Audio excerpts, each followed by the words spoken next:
It's Monday, August 7th, 2023. Please make sure to like, make sure to share, and make sure to subscribe to this channel. I hope everybody's having a great day.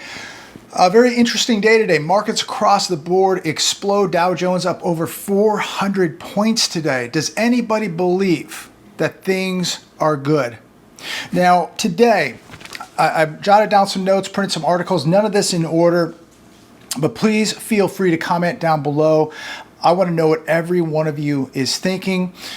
Just tell us your thoughts today of what's going on in your areas and if any of this relates to you, because I think a lot of it does. And one thing that I've noticed in some of the comments over the last couple months and even farther back is that people have written me directly just saying that family members are reaching out to them for money. People are asking for money.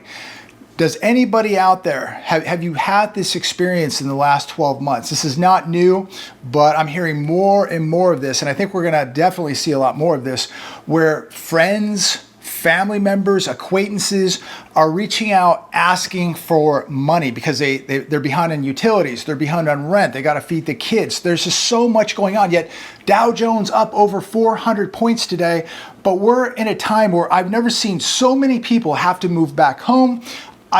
There's so many parts out here of the desert and Riverside County where I will see 5, 6, 7, 8, 9 cars parked at a house, people living in the garage. People are resorting to survival mode at this point, ladies and gentlemen.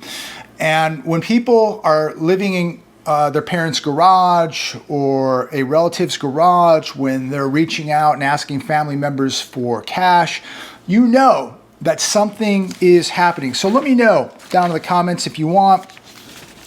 But here's what happened today. Dow Jones jumps more than 400 points. S&P 500, NASDAQ snapped 4-day losing streaks. So corporate profits are up. That's the great news. Other than that, what is all this based on other than corporate profits? And you're paying more and you're getting less with these corporate profits. Now, another interesting thing that really, I believe, may have sparked the markets today, New York Fed president sees interest rates coming down with inflation. Now, John C. Williams, president of the New York Federal Reserve Bank, he said that in an article here in the New York Times that this article, he was interviewed a few days ago, but I believe this article came out today, and he said rates will come down. He believes they're going to come down in 2024. Markets love this. This is what the markets hope for, any type of good news. And John C. Williams gave these markets some good news today. So while the markets hope that rates are going to come down, even though I really don't see that happening. I mean, you know, a year ago, I believed and said on this show that rates were going up. And people said over a year ago that rates are not going up, the Fed will not raise. And of course, the Fed raised a lot.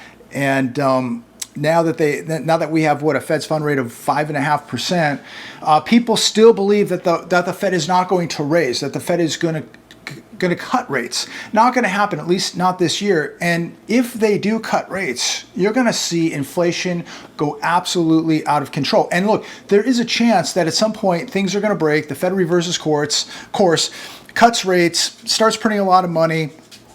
And at that point, you better thank God you have gold and silver, because they're going to skyrocket at that point.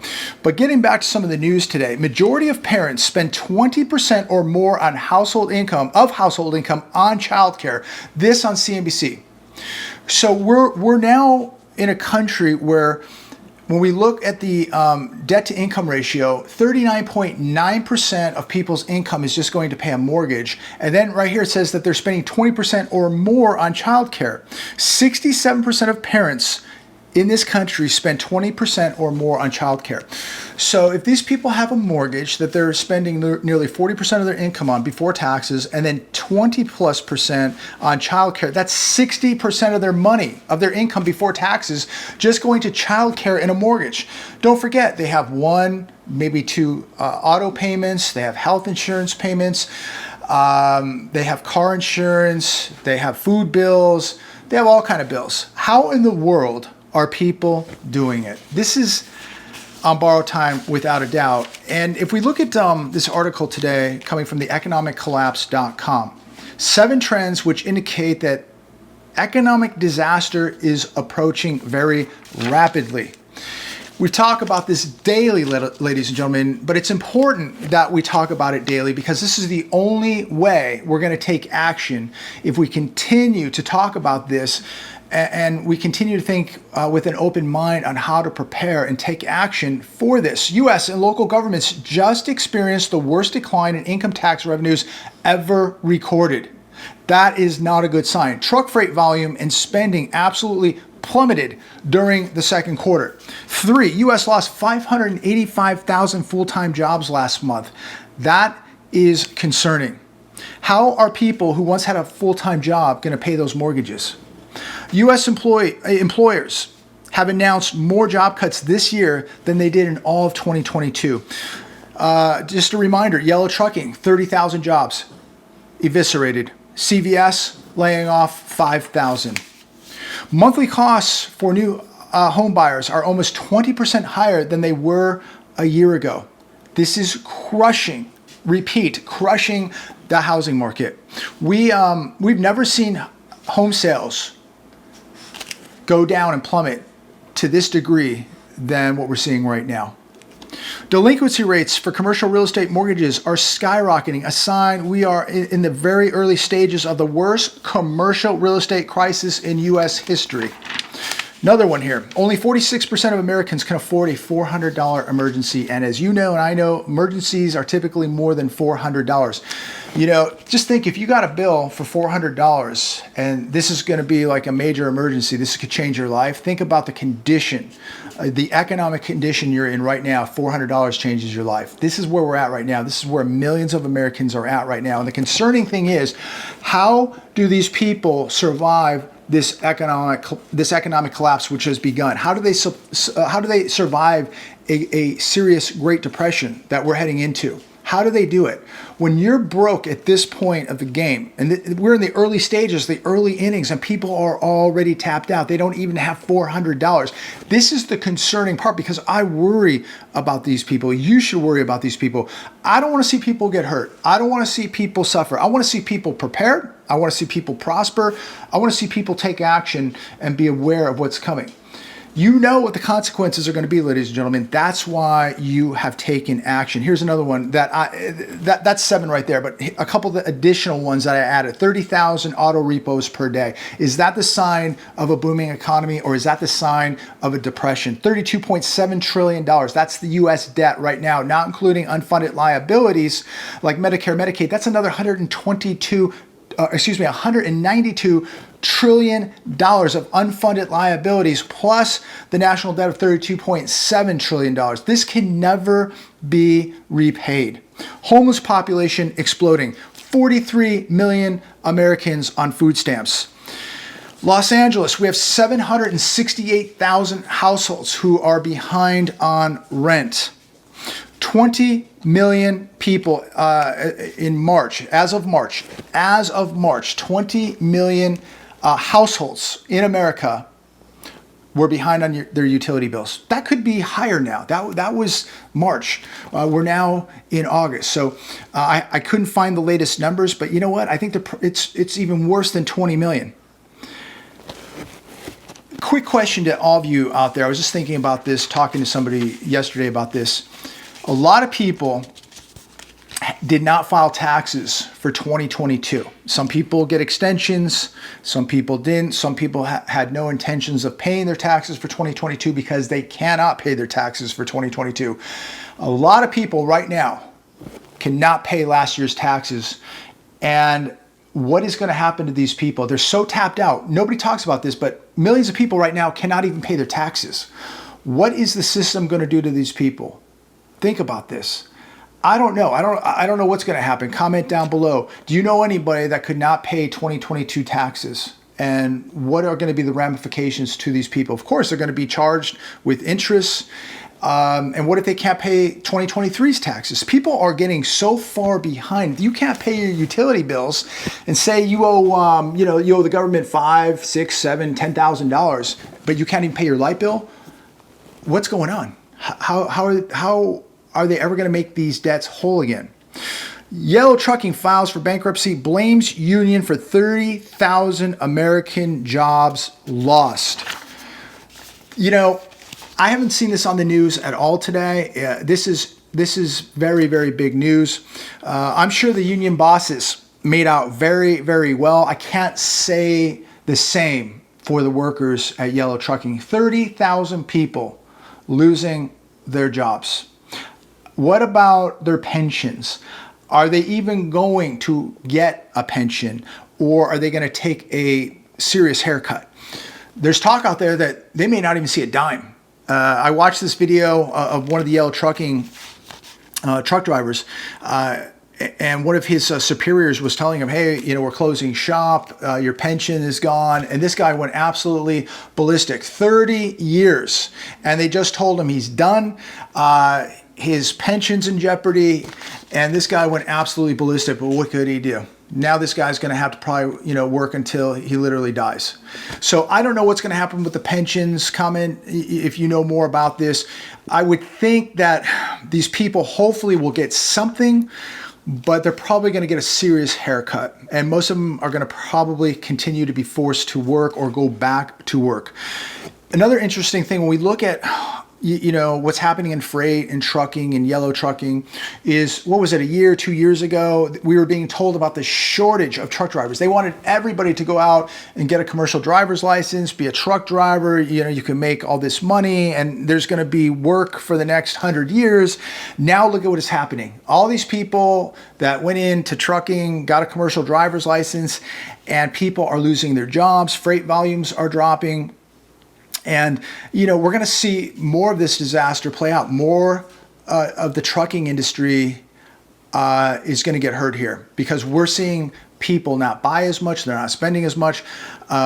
Those cargo ships coming over, we're seeing less cargo ships coming. So we're getting less goods coming over to America because there's just less people buying these goods. So you're going to need less trucks. And of course, oil prices are going up. I think we're approaching almost $83 a barrel now. So it's going to be a cutthroat business. And I think a lot of people in the trucking business are in jeopardy. And that's very, very unfortunate. And again, it's not a good sign for the economy. A booming economy, yes, the wheels are turning. We need truck drivers. They're making money. It's not happening. But getting back to Yellow Trucking, this is just another case of unions, I believe, possibly just sucking the blood out of another company. These union bosses and the people at the very top, walked out with a lot of money. They're going to be fine. While the serfs, the 30,000 workers, they'll be left with nothing. Just the fallout from the union collapsing another company. The hedge. Commercial real estate turmoil worsens as office delinquencies accelerate. A year ago, commercial mortgage-backed security delinquency rate was 3.06%. Today, as of July, it was 4.41% and climbing. Values are plunging and mortgage loans are maturing, ladies and gentlemen. We are going to see an absolute bloodbath, massive devastation in commercial real estate. And we've already seen, some of these companies walking away from huge hotels in San Francisco. We're seeing valuations. Some of these businesses have sold for 50, 60% from what they were purchased just 4 years ago. Nowhere to hide in commercial mortgage-backed securities, ladies and gentlemen. 70% of small banks account for commercial real estate loans. If you think the banking crisis is over, you are drinking the Kool-Aid. Wake up. Please get out of your coma. This is just the beginning. This was a really good article today on The Hedge. It's titled, Dear America, Rest Up for What's Coming When Normies Awake. And I'm just going to paraphrase a little bit through this, but this really states a lot of the truth of what's going on right now. The West can't do diplomacy, it says, in general. It can't run its cities or country except into the ground. Its high-tech projects fail almost as a rule. Its infrastructure is crumbling. Its economies are crumbling. And all public policies seem to have a civilizational suicide as a final goal. America, ladies and gentlemen, is dead broke financially, morally, and yet it is sending billions of dollars overseas. It says here in the article, you should just go out and have another cocktail and go watch Barbie. Never mind what's happening in the real world, ladies and gentlemen. And that's what many people are doing. They're going to go watch Barbie. They're going to have their cocktail. They're going to watch their cartoons. They're going to play their video games. Maybe they'll watch a baseball game. Maybe they'll actually go to the stadium and support these organizations who absolutely hate you.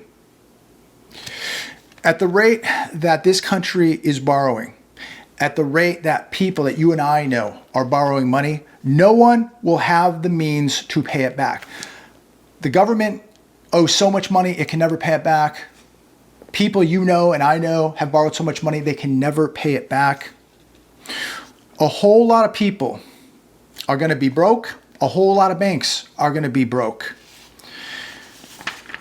If businesses can't sell anything because everybody's broke, then those businesses no longer exist. There's no more business. How are people, please comment down below, how are people going to eat if they have no money? You know the answer to this. They're probably coming to your house because they're just going to go to the store and steal it. But what happens when the stores have to lock everything down, or those businesses shut down because they just cannot keep up with the theft? It's just another business that no longer can do business, either because people have no money or because they're stealing so much they have to shut down. At this point, and we're getting very close to this point, we no longer have a society. And when we reach this point, and we're heading to this point at a very, very fast pace, we are accelerating at a hyperspeed to a point where we're going to have no society. When we hit that point, ladies and gentlemen, you have to realize you are on your own. The Fed is not coming to rescue you. Remember, the Fed really, and the government created this mess. They're the ones that borrowed all this money, printed all this money, put interest rates to zero for over a decade, injected $7 trillion of money over a 30-month period into the economy and thought that there would be no ramifications. Think about the damage they have done. Do you really think the Fed is going to be able to prevent what is coming? The genie is out of the bottle, ladies and gentlemen, and at some point, you're going to be on your own. And another concern I have is most people in this country are not prepared to be on their own. They're dependent on the government. They're dependent on the Fed. They're dependent on the system. When people, they don't have money, well, I'll get food stamps. When I don't have a job, I'll get unemployment. When I retire, I'll have my 401k, I'll have a pension. I think right now you have to prepare that most of this is not going to exist when you need it. And most people just believe that, the system's going to be there. The system will fix it. The system that created this mess, the system that is going to now purposely implode and pull the rug out on this whole charade, you believe that the system is going to fix the mess that they created. I don't. I really, really don't. And I would not be shocked, and I could be completely wrong here, but I would not be shocked if the Fed just continues raising rates into next year while the government continues to spend. So you're raising rates here, and then of course the Fed is buying up all this debt, and then you have the government spending trillions over here. How in the world does this not cause a major disaster? People are getting hurt right now. They're feeling enormous amounts of pain right now. They're falling behind.